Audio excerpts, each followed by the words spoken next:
তুই কি নামবি নাকি নামবি না? মা, দেখেছো কতগুলো আম? আর কয়েকটা পারি না মা? এই ভর দুপুরে গাছে উঠেছিস, বাড়িতে তোর বাবা নেই। এই পড়ে গিয়ে হাত পা ভাঙলে কে দেখবে? হ্যাঁ, পারবো না কেন মা? আমি কি ছোট আছি নাকি? ভাবি ভাবি, এই দুপুর বেলায় গাছের নিচে কি করছেন? আর রহিম ভাই কোথায়? কি আর করব, ওই যে এক বাঁদর গাছে উঠে বসে আছে, তাকে নামাতে পারছি না। রাজুর বাবা একটা কাজে গিয়েছে, এখনই চলে আসবে। রাজু, গাছ থেকে নেমে আসো। এই দুপুর বেলায় কেউ কি গাছে ওঠে নাকি? নামো নামো। আমি তো আম পাড়তে গাছে উঠেছি, আর একটু উপরে উঠলেই আরো বড় বড় আম পাবো। আমগুলো পেরিয়ে নিচে নেমে পড়বো। আম মাটিতে পড়ার আগেই যদি তুই মাটিতে পড়ে যাস তখন কি হবে বলতো? শেষবারের মতো বলছি, নাম। ভালো হবে না কিন্তু। হ্যাঁ রাজু, তোমার মা ঠিকই বলেছে, নেমে যাও তুমি। হায় হায় হায়, আমি জানতাম কিছু একটা করবেই ও। পই পই করে না করেছি, আমার একটা কথা শোনেনি। ভাবি, ও তো অজ্ঞান হয়ে গেছে। আমি ওকে বাড়ি নিয়ে যাচ্ছি। আপনি কাঁদবেন না। ওর চোখে মুখে পানি দিতে হবে, তাহলেই জ্ঞান ফিরে আসবে। জানো রিমির মা, আজকে রাজু আম গাছ থেকে পড়ে গিয়ে পা ভেঙে ফেলেছে। হায় হায়, বলো কি? ও আবার গাছে উঠতে গেল কেন? দিন দিন ছেলেটা বেশি চঞ্চল হয়ে যাচ্ছে। বয়স বাড়ছে আর বাঁদরামিও বাড়ছে। কি রে, তুই হাসছিস কেন? এত হাসার কি হলো? ও তো একটা বাঁদরই, আর বাঁদর গাছে গাছে থাকবে, এটাই তো স্বাভাবিক। হয়েছে, কাউকে নিয়ে এভাবে বলিস না। খাওয়া শেষ হলে ছেলেটাকে দেখতে যাব। আমিও এটাই বলতে চেয়েছিলাম, ওকে আমাদের দেখতে যাওয়া উচিত। রহিম ভাই তখন বাড়ি ছিল না, এখন হয়তো এসে গেছে। মাঝে বারবার না করেছিল, তুই শুনিসনি কেন? শুনলে কি এমন হতো? বারবার ডাকছিল দেখি তো আমার মনোযোগ নষ্ট হচ্ছিল, তাই বেখেয়ালি হয়ে পড়ে গেছিলাম। আবারও বাজে কথা বলছিস তুই? এখন কিন্তু মার খাবি আমার হাতে।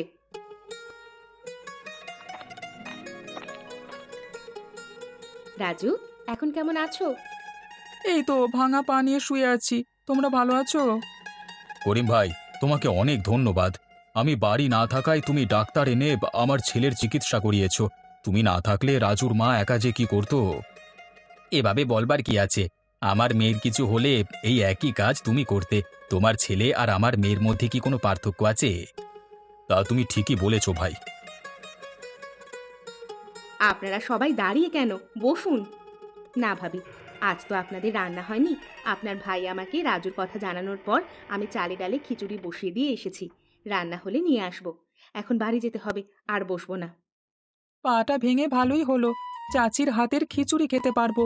যা মজা হয় না, একদমই অমৃত। তা এখন থেকে আমাকে মা না ডেকে তো চাচিকেই মা বলে ডাক। সেটাই করতে হবে মনে হচ্ছে। পা ভালো হতে না হতেই আবার নদীতে চলে এলি? পা তো ভালো হয়ে গেছে, দেখিস না, আর ব্যান্ডেজ লাগানো নেই। ডাক্তার তো তোকে কিছুদিন বিশ্রাম নিতে বলেছিল, তুই শুনলি না কেন ডাক্তারের কথা? ডাক্তারের সব কথা শুনতে গেলে আমি আরো অসুস্থ হয়ে যেতাম, তাই শুনিনি। সবাই একদম ঠিক কথা বলে। কি বলে সবাই? সবাই বলে তুই একটা পাগল, দেখিস তোর বিয়ে হবে না। কেন? এর মধ্যে আবার বিয়ে আসলো কিভাবে?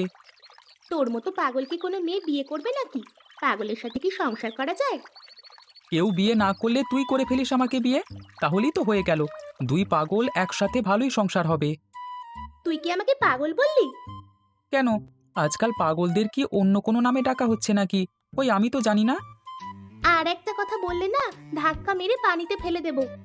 হুম, তারপর তুই আবার কান্নাকাটি করে সবাইকে ডেকে এনে আমাকে বাঁচাবি। তোর মতো বাঁদরকে আমি বাঁচাবো? ভাবলি কিভাবে তুই এটা? আমি বাঁদর? বাঁদর না হলে কেউ গাছে উঠে বসে থাকে না, আর গাছ থেকে পড়ে পাও ভাঙে না। আমি হলাম টারজান। চিনিস টারজানকে? আমার আর চিনে কাজ নেই, তোর কাজ থাকলে তুই চিনে রাখ। আরে যাচ্ছিস কোথায়? বাড়ি যাচ্ছি, তোর সাথে প্যাচ প্যাচ করে লাভ নেই। আর একটু বস, আমি বড় বড় রুই কাতলা ধরবো। তুই বাড়ি নিয়ে গিয়ে ভেজে খাবি। তুই ধরবি মাছ? কেন? সূর্য কি আজ পশ্চিম আকাশে উঠেছে নাকি? করলি তো, অপমানটা করে দিয়ে গেলি তো। দেখিস, এই শর্মা একদিন বিরাট কিছু হয়ে দেখাবে তোদের। ততদিন আমি বেঁচে থাকলেই হয়। যাই, টাটা। যা ভাগ। রাজু কি খেয়ে ঘুমিয়েছে? না, না খেয়েই ঘুমিয়ে গেছে। ওকে ডেকে তুলে খেয়ে নিতে বলো, না খেলে শরীর খারাপ করবে তো। ঘুম থেকে উঠিয়ে খাওয়ালে খাবে না, আরো বিরক্ত হবে। ছেলেটা যে আর কবে বড় হবে। 22 বছর পার হয়ে যাচ্ছে, কিন্তু এই উড়নচণ্ডী স্বভাবের কোনো পরিবর্তন নেই। আমিও তাই ভাবছি। দেখি, করিম ভাইয়ের সাথে কালকে কথা বলবো। সে তো রাজুকে নিজের ছেলের মতোই দেখে। হ্যাঁ, তাই করো। তা ভাই, দিনকাল কেমন যাচ্ছে বলো? তোমাকে দেখে তো চিন্তিত মনে হচ্ছে। কি হয়েছে আমাকে বলা যাবে? কেন যাবে না, আমি তো তোমাকে বলতে এসেছি। আমি আসলে রাজুকে নিয়ে ভীষণ চিন্তিত। যতই দিন যাচ্ছে ও যেন আরো ছোট হয়ে যাচ্ছে। নিজের প্রতি, ঘর সংসার, বাবা মা, কারোর প্রতি ওর কোনো খেয়াল নেই। মনে হয় ও একটা অন্য জগতে বসবাস করে। খুবই চিন্তার বিষয়। ওর মা আর আমি ওকে নিয়ে কি করব বুঝতে পারছি না। একটা কাজ করলে কেমন হয়, ওর একটা বিয়ে দিয়ে দাও না। বউ আসলে দেখবে সব ঠিক হয়ে যাবে। কি বলছো কি তুমি? ওর মতো পাগলকে কেউ কি মেয়ে দেবে? দেবে না কেন? ওর তো আর কোনো বদ স্বভাব নেই। আর তোমাদের পরিবারের কথা গ্রামের সবাই জানে। এমন পরিবারে মেয়ে দিতে কেউ অরাজি হবে না। কথাটা আমি তোমার ভাবিকে বলে দেখি, সে কি বলে। আচ্ছা, তাই করো। আমি তাহলে বাড়ি যাই, বাড়িতে কাজ আছে। চলো চলো, আমিও বাড়ির দিকেই যাব।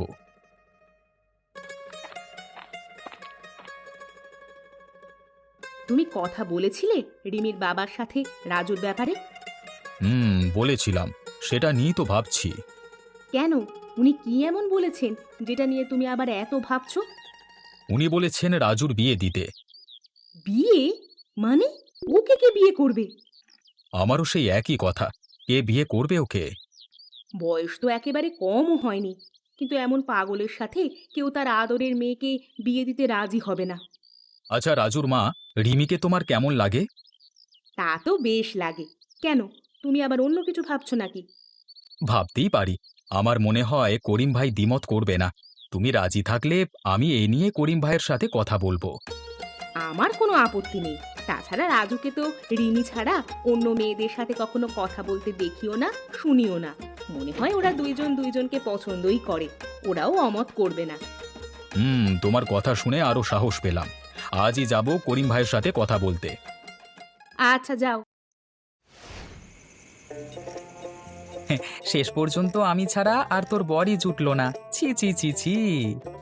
তুই আবার ছিছি করছিস কেন রে? ওই যে, তোর বর নাকি বাঁদর, গাছে গাছে ঝুলে থাকে।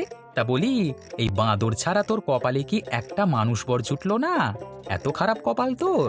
আমার খুব দুঃখ হচ্ছে রে তোর কপালের জন্য। তুই এখন থেকেই তোর নিজের কপালের জন্য দুঃখ করতে থাক।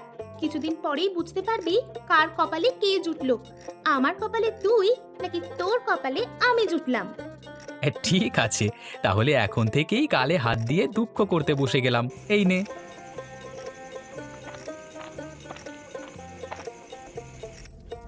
চাচি, কি রান্না করছো? এই মেয়ে, কে তোর চাচি রে? ভুল হয়ে গেছে। মা, কি রান্না করছো? খেসারির ডাল দিয়ে শোল মাছ আর সজনে পাতার বড়া। তা আমার পাগলটা কি করে? গালে হাত দিয়ে বিছানায় বসে আছে। গালে হাত দিয়ে মানে? ওর আবার কি হলো? আমি ওসব জানি না। আচ্ছা বাদ দে, এই চালগুলো ধুয়ে আনতো মা, ভাতটা বসিয়ে দেব। আজ তোর বাবা মাকে দুপুরে আমাদের সাথে খেতে বলেছি। আমি তো কিছুক্ষণ আগে মার কাছে গিয়েছিলাম, মা তো এমন কিছু বলেনি আমাকে। মা হয়তো ভেবেছে তুই জানিস, তাই কিছু বলেনি। সেটা হতে পারে। আচ্ছা, চালগুলো ধুয়ে আনছি আমি। হ্যাঁ, রান্না বান্না কি রিমিমা করেছিস? না বাবা, আমি তো পারি না রান্না করতে। আরে পারি না বললে তো আর হবে না মা, শিখে নিতে হবে। সে এক সময় শিখে ফেলবে, ভেবো না। রাজু বাবা, তুমি কেমন আছো? ভালো আছি চাচা। মানে বাবা। আরে অনেক দিনের অভ্যেস তো, আস্তে আস্তে ঠিক হয়ে যাবে। তা কাজ বাজ করবার চিন্তা কিছু করেছো? ইয়ে মানে শোনো বাবা, বিয়ে করেছো, নিজের সংসার হয়েছে। ধীরে ধীরে সংসার বড় হবে। তাই জন্য এখন থেকেই তোমাদের পরিকল্পনা করে এগুতে হবে। হ্যাঁ, আমি চেষ্টা করব। বাড়ির কাছে শ্বশুরবাড়ি হলে এই এক জ্বালা, যখন তখন চলে আসতে পারে, একটু লুকিয়েও থাকা যায় না। লুকিয়ে থাকার দরকার কি? সবাই বলছে কিছু না কিছু কাজ করতে, সেটা করলেই হয়। আমি তো ঘরে সারাদিন বসেই থাকি, সেরকম হলে আমিও না হয় তোকে সাহায্য করব। তা কি করা যায়? আপাতত গ্রামের মধ্যে একটা মুদির দোকান দেয়া যায়, তাহলে টুকটাক জিনিস কেনার জন্য মানুষকে পায়ে হেঁটে আর বাজারে যেতে হবে না। এর পরের পরিকল্পনা হচ্ছে মুদির দোকানের পাশে ছোট করে একটা মোবাইল ফোনের দোকান দেওয়া। বাজারে একটাই ফোনের দোকান, সারাদিন ভিড় লেগে থাকে, আর বাজারে যেতেও সময় লাগে। পরিকল্পনাগুলো খারাপ না, তবে শুরুতেই তো টাকার প্রয়োজন। আমি বাবার কাছে সেভাবে কখনো টাকা চাইনি। টুকটাক টাকা যা দেবার সেটা মাই আমাকে দিত। সেটা আমার দায়িত্ব। আমি তোর মাকে গিয়ে বলবো বাবার সাথে কথা বলে টাকাটা যাতে দেয়। মাসে মাসে লভ্যাংশ থেকে সেই টাকা আমরা পরিশোধ করে দেব। তা বুঝলাম, কিন্তু এত কিছু তুই আমার জন্য করবি কেন, সেটাই তো বুঝতে পারছি না। দূর হয়ে যা তুই। তুইও ভাগ। আজ তো অনেক টাকার বিক্রি হলো। হ্যাঁ, চাল ডাল বিস্কুট চানাচুর সহ টুকিটাকি সব জিনিস তো কেউ আর বাজারে গিয়ে কিনছে না, সবাই তো আমাদের দোকান থেকেই কিনছে। এ মাসে লাভের টাকা থেকে কি বাবাকে ধারের টাকা শোধ করে দেব, নাকি ফোনের দোকানে যাব? আগে বাবার টাকাটা দিয়ে দেব, পরের মাস থেকে সংসারে টাকা দেওয়ার পাশাপাশি অল্প অল্প করে জমিয়ে ফোনের দোকান দেব। এত বুদ্ধি নিয়ে ঘুমাস কিভাবে? চোর জানলে তো এতদিনে তোর মাথাটা নিয়ে চলে যেত। দোকানের মধ্যেই শুরু করলি?